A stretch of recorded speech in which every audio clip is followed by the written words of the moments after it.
राष्ट्रीय लोकदल के अध्यक्ष जयंत चौधरी ने सीएम योगी आदित्यनाथ पर करारा प्रहार किया है। उन्होंने छाता मथुरा में कहा कि योगी जी गर्मी की बात करते हैं, पता नहीं कौन सी गर्मी उनको याद आ रही है, लेकिन हम में तो पहले से ही गर्मी होती है। सुनिए जयंत चौधरी ने क्या कहा। दिन ही नहीं खुल रहा। हो सकता है कि जो योगी जी कह गए थे ना कि गर्मी ज्यादा हो रही है, सर्दी ले आऊंगा, ये सारा काम लखनऊ से हो रहा होगा। ना जाने उनको कौन सी गर्मी दिख रही है पश्चिम में, वो यहां के लोगों का मिजाज नहीं जानते। हमारा तो खून ही गर्म है, और उस खून का क्या इलाज कर लोगे तुम? बाबा हमारे खून का इलाज करने चले हैं, उन्हें नहीं मालूम हमें कोई कुछ देता नहीं, हम तो लेते हैं। हमारे लोगों को सत्ता कम मिली है। चौधरी चरण सिंह को बहुत अल्प समय में सत्ता मिली। चौधरी अजीत सिंह जी को पूरी सत्ता जितनी मिलनी चाहिए थी, मौके अवसर कम मिल पाए। लोकदल आप हिसाब लगा लो, कितने वर्षों से सत्ता में हम लोग नहीं है प्रदेश में, लेकिन कमजोर नहीं। आंदोलन में ज्यादा मजा आता है हम लोगों को। हमारा वर्कर वो मुझसे भी यही चाहता है, बेटा संघर्ष कर। तो हमारा तो खून ही गर्म है। बाबा जी आप जो है कंबल ओढ़ के गोरखपुर में सो जाओ, आपका काम नहीं है यहां। आप नहीं समझ पा रहे यहां की बात। जयंत चौधरी, चुनाव है, यह आपका समय है। 5 साल आपको संघर्ष करना पड़ता है, लड़ाई लड़नी पड़ती है। बड़े अच्छे अच्छे वादे आपको किए गए, तब ये लोग सत्ता में आए। और कोई छोटा आशीर्वाद नहीं दिया आपने, भरपूर आशीर्वाद दिया। झक के इनका झोला भर दिया आपने। पूरी बहुमत है, जो चाहे कर सकते। और क्या किया? आपके हाथ में एक टॉर्च दे दी और कहा लाठी ले लो और खेत में तार लगा लो और पूरी रात वहीं पहरेदारी करो। और क्या दिया? बिजली पूरे उत्तर भारत में सभी राज्यों में आपने तुलना कर सकते हो, बगल में आपका हरियाणा है। आपकी बिजली 5 साल वहां से महंगी थी कि नहीं थी? और क्यों थी? जिस पे जमीन है, जिसके घर में कोई नौकरी कर रहा है, वो फिर भी दे सकते हैं। लेकिन जो मजदूरी कर रहा है, जिसको रोज काम के लिए निकलना है, और उसे मालूम नहीं कि उसे काम कोई मिलेगा कि नहीं मिलेगा। जो रिक्शा चला रहा है, ठेली चला रहा है, वो कहां से दे देगा? 5,000 रुपए का बिल ऐसे ऐसे घरों पे आ रहा है, कहां से दे देगा वो? 5 साल इन्होंने वसूले। अब जो है इनको कपकपी चढ़ गई,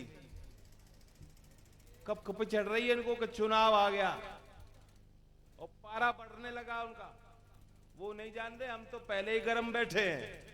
हम लोग तो पहले ही फैसला लिए बैठे। चुनाव के डर से आप वो कह रहे हैं छूट ले लो, राशन बटेगा। किसानों के लिए हमने उनकी आय दुगनी करने के लिए किसान के लिए सॉइल हेल्थ कार्ड बनाए थे ना, पर्चे बांटे थे। शुरुआत में मोदी जी कहते थे, आते थे, कहते थे बहुत बड़ा लाभ होगा, किसान की आय दुगनी हो जाएगी। कब होगी? 2022 तक।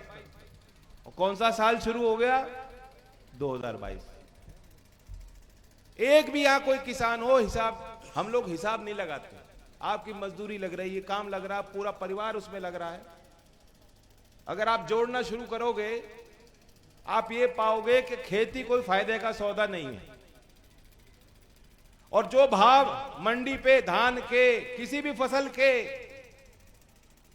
जो 2014 के पहले जो भाव मिल जाया करते थे, उसके बाद वो भाव लौटा नहीं है। लौटा है क्या? नहीं मिल रहा भाव।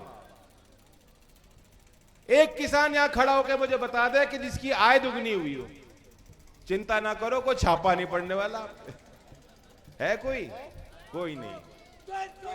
जिंदाबाद जैन चौधरी, जैन चौधरी।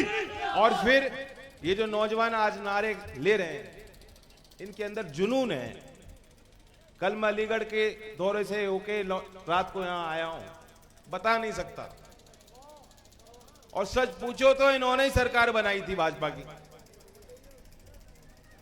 इसमें मुझे कोई गुरेज नहीं, कोई मलाल नहीं है। लेकिन इन्हें क्या मिला है? इलाहाबाद विश्वविद्यालय में जब घुस के यूनिवर्सिटी के अंदर जो बच्चे तैयारी कर रहे हैं इम्तिहानों की, पढ़ रहे हैं, किस तरह से उनको घुस के मारा जाता है। ये अपमान हम सब का है, ये अपमान देश के भविष्य का है। नौकरी के लिए इनको न्योता दिया जाता है कि भर्ती होंगी, आ जाओ, और यहां से उठ के कभी गाजीपुर जाके इम्तिहान दे रहे हैं, कभी बलिया में जाके इम्तिहान दे रहे हैं, कभी दौड़ लग रही है बरेली में। और हर बार फॉर्म भरोगे तो शुल्क भी है, उस पे जीएसटी 18% भी लग रही है। जब भर्ती होती है उस पे फॉर्म पे जो शुल्क दे रहे हो उस पे 18% जीएसटी भी आप दे रहे हो। और फिर क्या मिलता है? इम्तिहान देने गए बच्चे और पता चला कि पेपर लीक, पेपर आउट। इम्तिहान हो गया, रिजल्ट आ गए, कुछ किस्मत वालों का उसमें गिनती हो गई, घर वालों ने मिठाई बांट दी कि लग गई नौकरी, और तब भी जो है नौकरी उनकी लगी नहीं, ज्वाइनिंग हो नहीं पा रही, कोर्ट में मामला फंस गया। तो ये सब व्यवस्था का सवाल है। और चुनाव के माध्यम से ही अगर हम और आप इन बातों पे गौर नहीं करेंगे तो हमारा आपका कोई दबाव नहीं बचेगा। 13 महीना इस देश में किसानों ने आंदोलन किया। क्यों किया? उनकी कोई जिद थी क्या? उनका कोई स्वार्थ था क्या? जब रात में संकट की घड़ी थी और चौधरी अजीत सिंह जी ने फोन उठाया और राकेश टिकैत को फोन लगाया और कहा बेटा मैं तेरे साथ हूं, हिम्मत मत हारना, वो उन्होंने क्यों किया था? क्या चौधरी अजीत सिंह जी का कोई स्वार्थ था या कोई लालच था? वो किसान क्यों वहां बैठे रहे? पूरा परिवार, बच्चे, महिलाएं। ताज्जुब करोगे, पश्चिम में जब सभाएं होती हैं महिलाएं नहीं निकलती। आप लोग नहीं आने देते होंगे, नहीं आती। और पंजाब से चल के महिला आ रही है, महिला मोर्चा संभाल रही है, मंच पे महिला बैठ रही है, आगे हजारों महिला बैठ रही हैं, और 13 महीने तक वो जो घर परिवार को छोड़ के बैठी रही। क्यों बैठी? उनका कोई लालच था? उनकी जिद थी क्या? उनकी अस्तित्व की लड़ाई थी, वह हमारे लिए लड़ रही थी। इससे बड़ा आशीर्वाद क्या दे सकती थी वो हमें? जिद तो इनकी थी जो सरकार में बैठे हैं। कौन सी पट्टी बांधे बैठे हैं? वारे मोदी, वारे मोदी, वारे मोदी, बस यही चिल्लाना उनका काम है। आज वो आपके बीच आएंगे, कहें मैं भी किसानी करता हूं, मैं भी गांव से आता हूं, मैं भी तेरे पाल से आता हूं, रावत पाल से आता हूं। तब कहां गए थे? किस बिल में दुबक के बैठे थे? किस गुफा में आप बैठे थे? आपके खून की ललकार आपको नहीं सुनाई दे रही थी जब चौधरी अजीत सिंह जी उनको फोन करके कह सकते थे, क्योंकि वो नहीं चाहते थे कि किसान हार जा। चौधरी साहब ने कहा मैं चुनाव हार जाऊंगा, मुझे फिक्र नहीं, लेकिन ये किसान जो बैठा है ये नहीं हारना चाहिए। जैन चौधरी, जैन चौधरी। लेकिन अगर ये फिक्र चौधरी अजीत सिंह जी को थी, ये जो तथाकथित आपके प्रतिनिधि लोग हैं, 303 विधायक आपने चुन के भेजे, 303, एक ने भी ये कहा क्या किसानों के साथ बुरा हो रहा है? एक ने भी कही हो तो बताओ।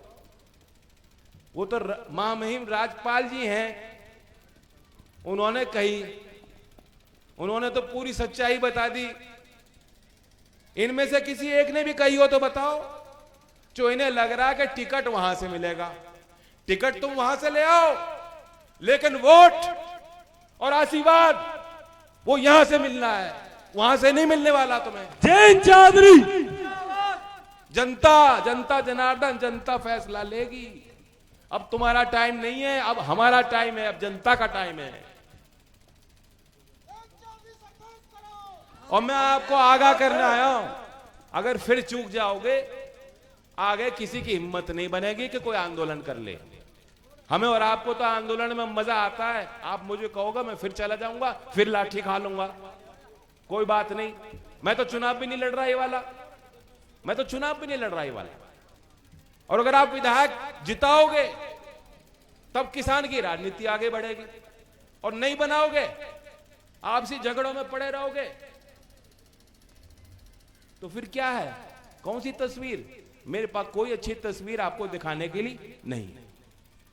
और उसका नुकसान सिर्फ उत्तर प्रदेश को नहीं होगा। आज निगाहें पंजाब, राजस्थान, पूरे उत्तर भारत के वो किसान, उनकी निगाहें हैं कि उत्तर प्रदेश कौन सा फैसला लेगी, क्या मैंडेट किसको देगी। और इसलिए जो मुझसे लगाव रखते हैं उनसे तो मुझे खास उम्मीद है। लेकिन अगर कोई मुझसे नाराज हो तो चौधरी अजीत सिंह जी की तरफ गौर कर लेना। चौधरी चरण सिंह का सपना आपको रात को आएगा। और उन किसानों की तरफ गौर कर लेना, उन नौजवानों की सोच लेना। सब कुछ दांव पे लगा है, सब कुछ दांव पे लगा है। एक एक वोट कीमती है। इनके मुंह बंद कर दो जो कह रहे हैं कि आ जाओ, आज नहीं तो कल आ जाओगे। हम इतने सस्ते लोग नहीं, हमारा ईमान हम बेच नहीं सकते। जो कह दिया तो करेंगे, जो फैसला ले लिया तो ले लिया। जैन चौधरी, जैन चौधरी। और करने को तो करना होता तो 1 महीने पहले नहीं हो जाता। आप ये सोचो, हम तो नहीं कह रहे कुछ, और ये जाट जाट जाट जाट जाट क्यों क्यों? चौधरी चरण सिंह के आगे कोई जाट जाट चिल्लाता तो चौधरी साहब क्या कहते? उन्हें डांट देते, धमका देते, भगा देते। ये जाट जाट जाट जाट क्यों, काहे को चिल्ला रहे हैं? आपके लिए कोई लगाव है क्या? कल मैं देख रहा था टेलीविजन पे, मोदी जी कह रहे हैं मैं तो जाटों से लस्सी लेके पिया करता था। ये कौन सी बात हो गई? हम किसान हैं, और किसान में कई लोग हैं, कई बिरादरियां हैं, सब धर्म के लोग हैं। आप उसका कुछ उपाय कर लो, जाट भी खुश हो जाएगा, बघेल भी खुश हो जाएगा, दलित भी खुश हो जाएगा, ब्राह्मण भी खुश हो जाएगा। इनकी मंशा है हमें तोड़ने की। आप मुझे बताओ, आप भी गांव गांव डोल रहे हो, मैं भी जा रहा हूं। ऐसा माहौल जो सब बिरादरी एक हो, गोल हो रहे हैं गांव, ऐसा माहौल चुनाव में देखा क्या? मेरे चुनाव में, जो चुनाव आपने मुझे जिता के भेजा था, उस चुनाव में भी इस तरह का माहौल शायद नहीं था। ये उस माहौल को बिगाड़ना चाहते हैं। आज आपको ताकत मिलने वाली है, और उसे खंडित करने के लिए इस तरह की बात कर रहे हैं। विभाजन हो जाए, हमें फायदा मिल जाए, जाट अलग थलग हो जाए, दूसरी बिरादरी सोचे कि ये तो जाटों की बात करते हैं, ये तो जाटों के नेता हैं। इतने खुल के मैं जाट जाट कभी बोलता नहीं हूं, लेकिन इन लोगों ने मुझे मजबूर किया, मैं जवाब दूंगा, क्योंकि मेरा काम है। मुझे आपको आगाह करना है कि हमारे नौजवान कहीं भड़क ना जाएं, कहीं गलत राह में ना चले जाएं। और मुझे कुछ नहीं चाहिए, मेरा कोई स्वार्थ इसमें नहीं है। इतनी ईमानदारी से जो मैं बात कह रहा हूं, कोई कहेगा नहीं आपको, मुझे कुछ नहीं चाहिए। लेकिन अगर आप चाहते हो कि आगे भविष्य कुछ बन जाए तो ताकत तो देनी पड़ेगी। मैं तेजपाल जी का हाथ उठा के जा रहा हूं आपके बीच में। जिंदाबाद जैन चौधरी, और जैन चौधरी। वो बड़ी तस्वीर है, बड़ी लड़ाई है, और यहां के भी मुद्दे हैं। इनके 5 साल देख लिए। पूरे उत्तर प्रदेश में गन्ने का उद्योग अगर किसी ने लगाया तो चौधरी अजीत सिंह जी ने लगाया। इनके 5 साल में इनसे एक कोलू नहीं लगाया गया। कोलू मिल तो छोड़ दीजिए, कोलू नहीं लगा पाए ये। और छाता मिल छाता मिल छाता मिल, जिससे पूछो उसकी जुबान पर है। और फिर कहेंगे जी गन्ना नहीं है। गन्ना क्यों लगाएगा किसान जब मिल नहीं है? और जब मिल आ जाएगी तो गन्ना लगा लोगे कि नहीं लगाओगे? और ये किसका काम है? ये सरकार का काम है।